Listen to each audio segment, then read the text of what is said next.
Alright, this tire's got some horrible wear on it. And I want to check the kingpins, wheel bearings, tie rods, all that, and see what's going on. Because, you know, it's getting down pretty low. It's dangerous.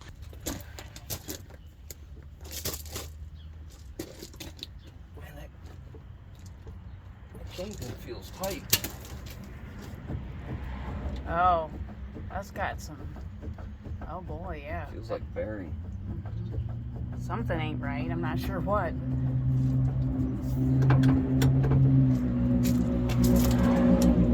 Yeah, look at that. Yeah. That's a wheel bearing. Well, I guess it's better. Not only that, watch the shocks. Watch the shock. Oh yeah. Well, I guess that's better than kingpins, right? Because those are more of a pain. Oh jeez. Yeah, I don't know if I want to take this apart today or not. That's enough for I wouldn't until you have parts here, because you know how that is. Yet, but I'm going to have you get in there and wiggle the wheel.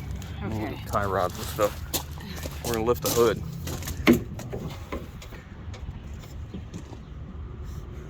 Yeah. I need you to wiggle the wheel left and right. I want to check that tie rod right there. Go. More.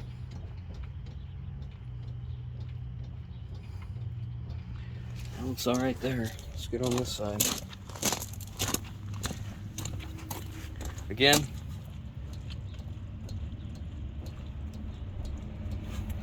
Put my arms loose. The tie rod's tight.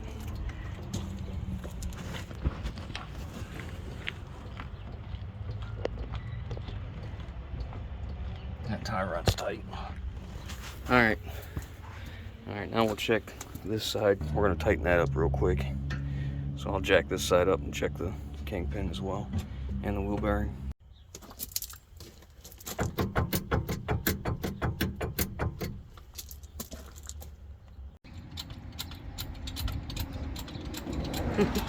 He wanted to point out that you know the shocks are bad when he's just jacking it up and the body is bouncing up and down. They're pretty well shot. Well, that's unacceptable. This truck originally had 22.5 wheels on it, and they were steel. Somebody put these aluminums on, and now there's not enough thread showing, so those either need to be changed out to steel or the studs changed out.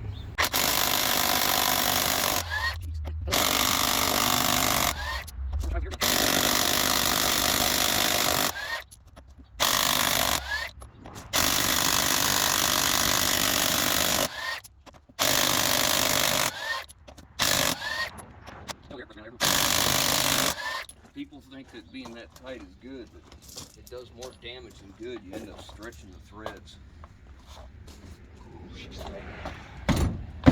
Uh-oh, so get a hammer. Next step is we'll take the caliper off, hang it up out of the way, get the brake pads out of there. This cap comes off. I've already taken 2 bolts out. There's 2 more. Take that out and we can get to the nuts. The jam nut that holds the bearings in place, and we'll pull the rotor out. Pull it empty. I'm sure the bearing was so loose in there that the backside, look, they reuse that cotter pin. You gotta be kidding me. I'm sure the bearing was so loose that the back seal just couldn't seal and just let it all go out. So I expect all the bearings and races to be junk.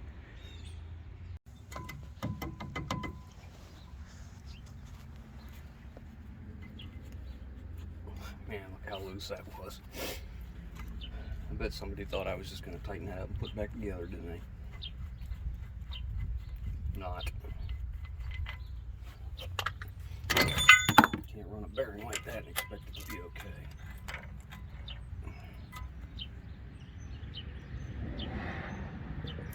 What's funny is, I think it is okay. I mean, it's got some discoloration, but not what I was expecting. I mean, there was no oil in it. I mean, you could tell by the hub how little there was. Let me get this off here.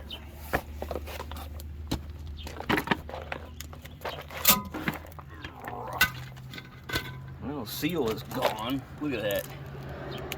Oh, yeah. Wow. That's horrible.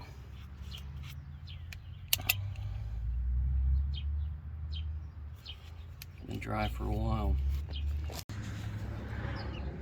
Look at how it wore that.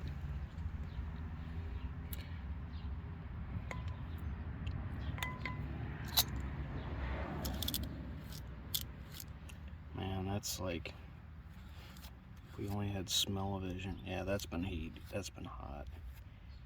I mean, I don't care. I'm replacing the bearings and the races anyways. I'm not going to take a chance on that for what little amount of money it is. Now, normally this cavity would be filled full of oil.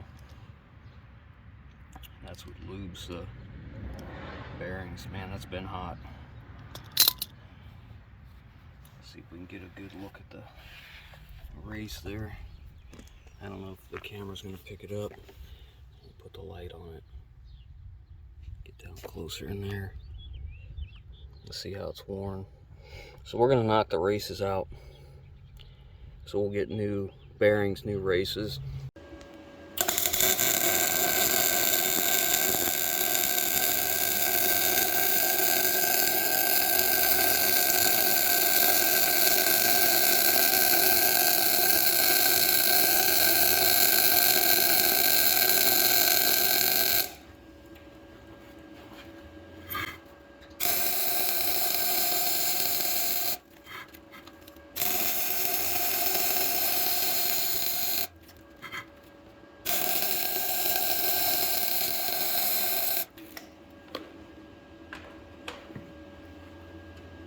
Now we put our bearing back in. I'm just kidding.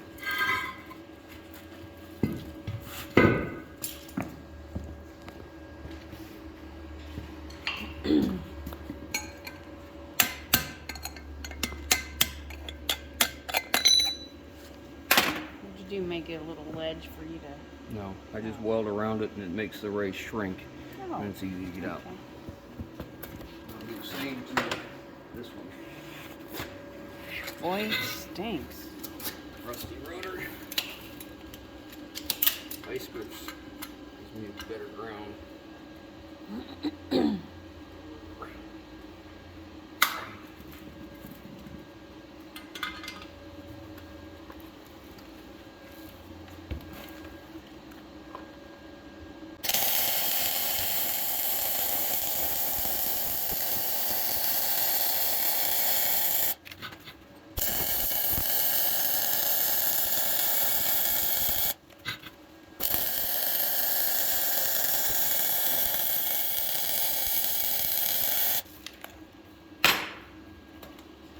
Small bead. See it? Mm-hmm.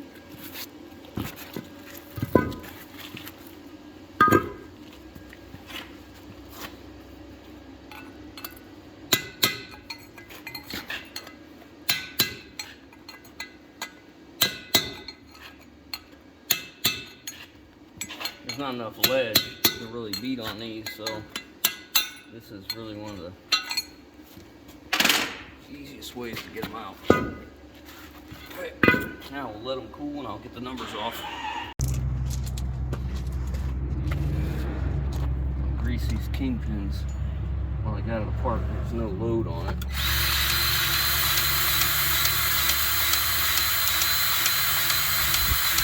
Coming out. Okay. I'll get the bottom. That's the way I always grease them, with no load on. And I like to turn the wheel back and forth. Coming out again. That's funny. It's coming out down here now. I like to go until I get clean grease. At least then I know I'm getting at least a fresh dose and pushing some water out maybe.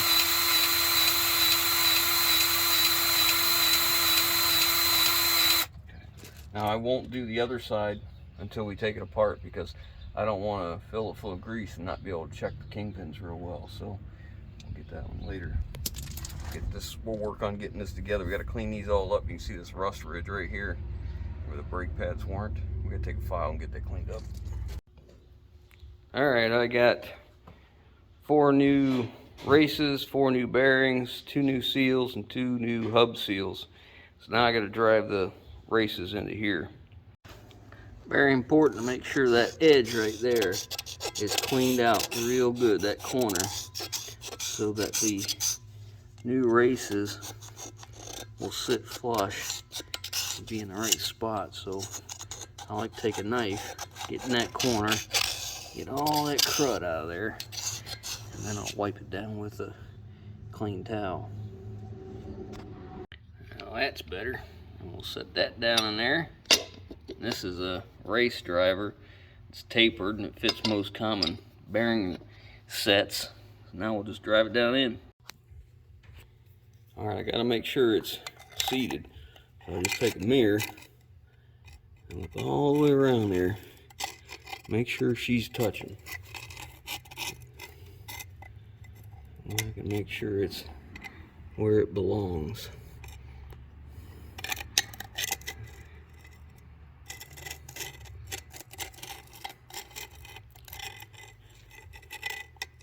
And it is. Alright, let's do the other one. Alright, we're going to use this seal here. These are, I call them Plus XL or something, but if you pay attention, it's like 2 pieces. This rubber part will seal right in here, and then this part actually seals on your spindle, and one stays put and the other one spins. So it's not as crucial if you have a spindle that's got some pitting on it. Now, a lot of guys like to put gear oil in here before they do this. This will be gear oil lubricated, not packed with grease. I feel that if you fill it up good and you can spin it, you know, you get good oil lubrication in there, so I'm not worried about it. And then you got to drive this in. Pay attention. I don't know if it's, yeah, look, it says the air side right there, if it'll show up. So make sure you put it in right, make sure it's flat. Make sure she's pushed in flat. That way when you drive her in, she's going to be nice and flat. Alright, so that seal bottoms out, and when you put it on, it can do that. It spins ever so nice. While we're waiting on that to dry, we're going to go ahead and get the brake pad area, the slides all cleaned up, ready to go. I don't want to take material off, I'm just get the rust off. Use a wire wheel, you just polish and rust. Use a file. Get all that crud out of there. Just gotta pay attention because those are actually pits. And if I filed the pits away, I'd just remove a bunch of material we don't want to remove.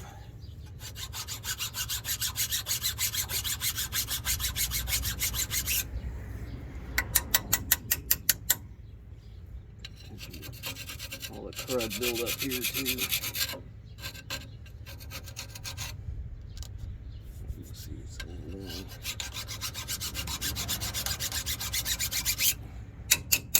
Okay, now we'll hose that down good. Nothing on that. It's rust buildup. It's pretty good. Fits good. So we're just going to add some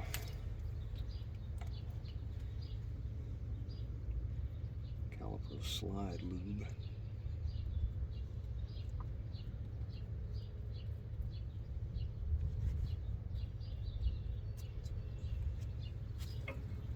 Oh, that's better.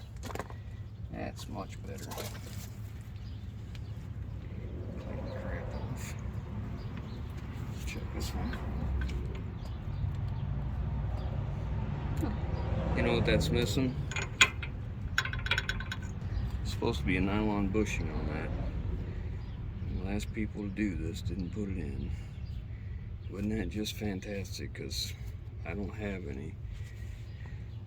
You probably can't buy it separate, huh? Well, I need this truck tomorrow. And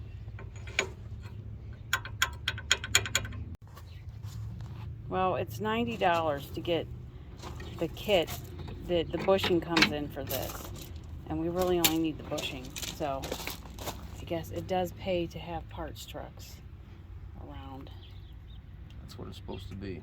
Oh, okay. Yeah, so we're just going to clean that up. We'll put this back together so it's in here. And put this back on our parts truck.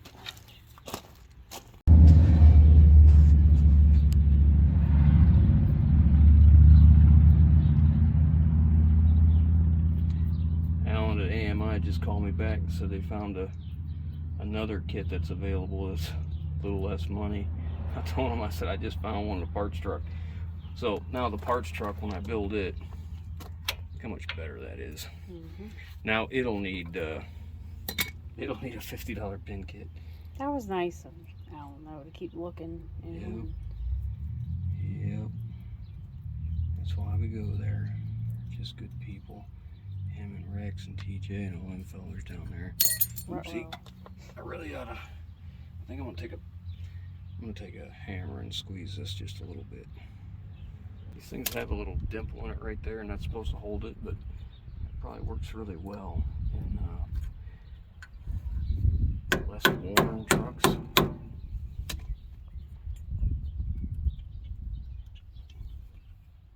One side's good, the other one ain't.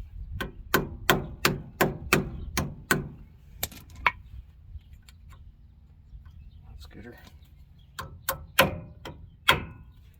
That'll do. Hold it in place.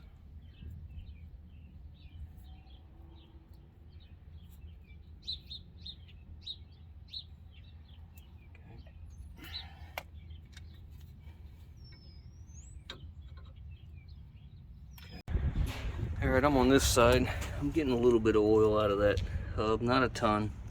And I got to looking at this rotor, and I think this is the cause of my pulsation. You can see it's pretty rough. You know, missing pieces, whatever. So I'm just going to go ahead and replace the rotors. I like to do rotors in pairs. The other side looks pretty good, but I think I'm still gonna just go ahead and do both. Alright, so I'm cleaning this all up, got the rotor off, and it's important to clean in here. You can see there's a little bit of rust buildup right there. I'll get all that chiseled out, make sure my flats are clean. I'm not the first one here. You can see there's never sees on these threads. That is not a place I would use never sees. I will clean them up, and I'll probably put thread locker on them, because I don't want that rotor coming loose. I'd rather it have thread locker than never sees in this situation. This spindle has a repair sleeve on it, and the repair sleeve has a groove worn in it. And this wheel bearing was looser than it should have been as well. So I'm just gonna take this off and replace it.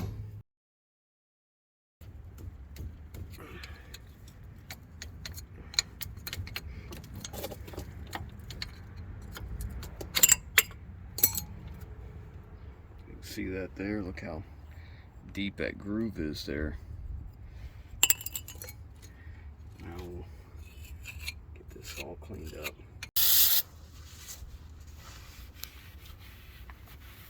You can see why it had a repair sleeve on it. You see how pitted it was back in here. But the type of seal we're going to use, that's not going to matter. Get all my races, the inner seal, and the rotor on. So while I'm waiting on that primer to dry, once it's done, I'll get a couple coats of paint. But since I'm waiting, I'm just gonna go ahead and get to changing that shock real quick. Alright, so I chose Monroe. I like gas shocks. This is one place I like to use some never sees in these bushings, because a lot of times what will happen is these bolts will start to rust in that bushing. You go to take it out, and the bushing just spins independently of the rubber, and you can't get the bolt back out. So I always make sure I put never sees on my shock bolts.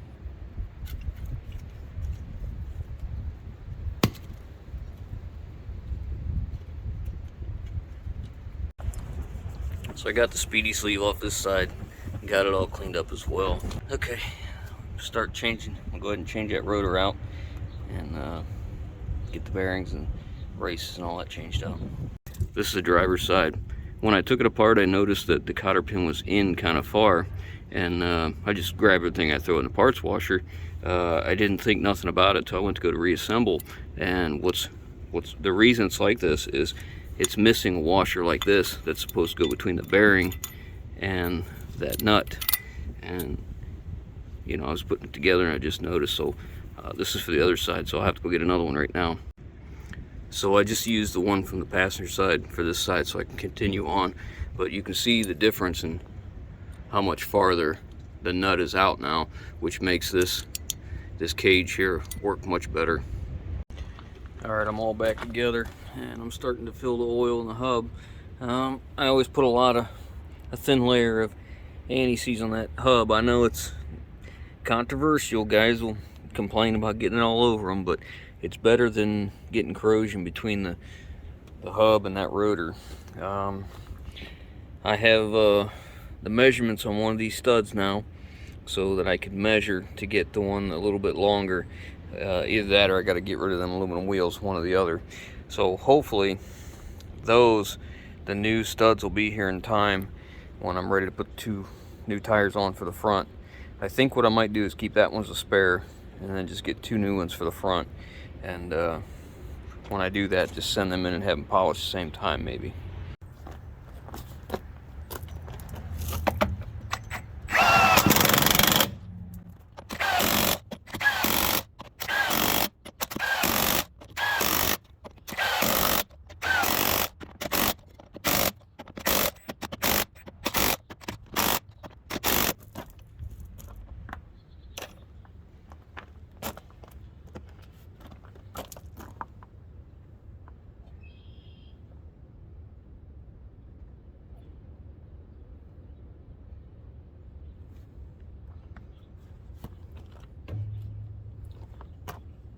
I'll just keep coming back to this and topping it off. Once it gets really close where it doesn't seem like it's going to take anymore, I'll spin the wheel a few times, top it off, and then put the plug in. Got this side all together. I'm just filling the hub up now with gear oil. Once I do that, I'll get in it and I'll pump the brakes up until I get a good pedal so I can push the caliper pistons back out. And we'll go for a test drive. I've been using that gun for months now, and I got to tell you, I don't ever want to go back to air. That thing is incredible. Works so good. I haven't had a lug nut yet that wouldn't take it off, and we just took lug nuts off a truck that have been sitting well over 20 years in a field. Definitely worth the investment, I think. All right, so it's running really good. It doesn't pull nearly as hard to the left now. It makes sense that that wheel bearing was bad, was loose, but I want to see how smooth the brakes are now, because they were violent before. Oh yeah, that's great. And the front end's not bouncing anymore. That's a huge improvement. So yeah, I think that's probably it for this video.